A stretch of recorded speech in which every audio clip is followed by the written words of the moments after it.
Sir आपण सगळ्यांनी राज्याभिषेकाचं छायाचित्र पाहिलंय, सगळ्यांनी पाहिलंय. याच ठिकाणचं आहे. त्या चित्रामध्ये एक व्यक्ती तुम्हाला टोपी काढून महाराजांना मुजराई करताना दिसले पा.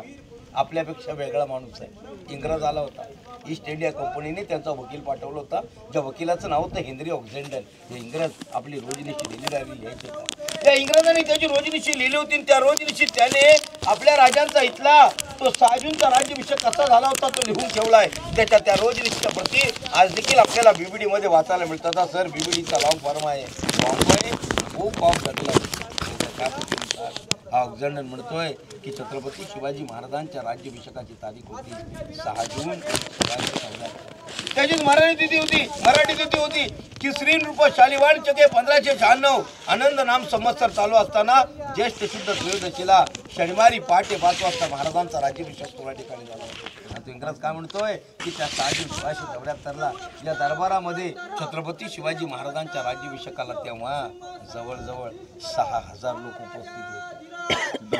या दरबारामध्ये 6000 लोक उपस्थित होते. सर महाराजांचा राज्याभिषेक शनिवारी पहाटे 5 वाजता. त्या काळात इथं पूर्णपणे अंधार असल्यामुळे इथे मशाली लावल्या होत्या. आता मशाली लावल्यामुळे त्या मशालीच्या उजेडामध्ये त्या काळातली ती पैठणी कापडातली 6000 लोक त्या मशालीच्या उजेडात आपणास कशी वाटत असतील याची थोडीशी कल्पना करूया. याचं ऑब्झर्व पुढे म्हणतोय की महाराज नेहमी सकाळी उठल्याच्या नंतर त्या जगदीश्वराचं दर्शन घ्यायचे. महाराज राज्याभिषेकाच्या दिवशी जगदीश्वराला विसरले नव्हते. ते पहाटे 4 वाजता जगदीश्वराचं दर्शन घेऊन आले. आता आपण कल्पना केलेली आहे की पैठणी कापडातली 6000 लोक मशालीच्या उजेडामध्ये पहाटे 4-5 वाजल्यापासून या दरबारामध्ये राजांच्या राज्याभिषेकाला उपस्थित आहेत. त्या माणसांच्या मनामध्ये काय हालचाल चालू होती. महाराज जगदीश्वराचं दर्शन घेऊन जेव्हा नगारखान्यामध्ये आले, अफजल म्हणतो की नगारखान्यावर तेव्हा पहाटेपासून सनई तुतारे चौघडे आणि नगारे वाजत होते. महाराज नगारखान्यातून मध्ये येतात. अफजल म्हणतो की नगारखाना आणि ते 32 मड सोन्याचं सिंहासन याच्या दोन्ही बाजूला इकडेच खाली सरदार मंडळी रांगेत उभी होती. महाराज नगारखान्यातून मध्ये येताच्या सरदारांनी खाली वाकून असा महाराजांना मुजरा केला होता. तो मुजरा घेतल्याच्या नंतर अफजलने म्हणतो की महाराज तिथल्या त्या 32 मड सोन्याच्या सिंहासनाच्या समोर खाली गेलेत आणि महाराजांनी खालूनच ते 32 मड सोन्याचं सिंहासन पाहिलं होतं.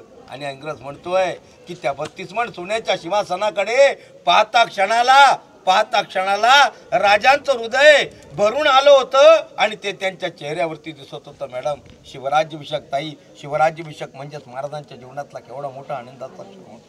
कल्पना करा महाराज जरा स्वतः राजा होणार होते. सर या दरबारामध्ये किती आनंदमय वातावरण असेल. आणि अशा आनंदाच्या सोहळ्यामध्ये त्या 32 मड सोन्याच्या सिंहासनाकडे पाहता क्षणाला राजांचं हृदय भरायचं कारण तरी काय होतं. या आनंदमय वातावरणामध्ये त्या 32 मड सोन्याच्या सिंहासनाकडे पाहता क्षणाला सर राजांचं हृदय भरायचं कारण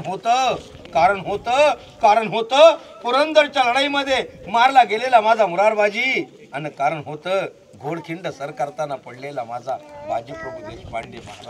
महाराज लाखाचे पोशिंदे तुम्ही, राजे लाखाचे पोशिंदे तुम्ही. लाख मेले तरी चालतील पण लाखाचा पोशिंदा जगायच पाहिजे म्हणणार तो बाजीप्रभू देशपांडे. कारण होतं आधी लगीन कोंढाण्याचं मगच माझ्या रायबाचं म्हणणार तो ताना. आणि कारण होतं नेसरीच्या खिंडीत नुकताच मारला गेलेला माझा प्रतापराव गुजर. शिवा काशीद, बाजी पासळकर असे असंख्य वीर. आज महाराजांना या आनंदाच्या सोहळ्यामध्ये या दरबारामध्ये कुठेच त्यांची उपस्थिती दिसत नव्हती. म्हणून ते हृदय भरून आलो होतं. खालीच उभं राहून सिंहासनाकडे पाहून सिंहासनाच्या शेजारी बसलेल्या आऊसाहेबांकडे पाहिलं होतं. आऊसाहेबांच्या डोळ्यांचे अश्रू पाहिल्यानंतर राजांचं हृदय भरून आलं होतं. पण राजानं रडायचं नसतं. राजानं कधी स्मशानात जायचं नसतं आणि राजानं कधी चितेला अग्नी द्यायचं नसतो. राजांचं हृदय भरून आलं होतं पण त्या क्षणाला महाराज रडू शकत नव्हते. महाराजांचे पाय लटलडत होते आणि तशा त्या लटलटत्या पायाने जेव्हा राजा त्या 32 मड सोन्याच्या सिंहासनावर आरूढण्यासाठी जाणार त्याच वेळी अफजल म्हणतो की महाराज तेव्हा पहिल्या पायरीला नका. त्यावेळेस महाराज या भरलेल्या सहादराच्या दरबारामध्ये त्या सिंहासनाच्या शेजारी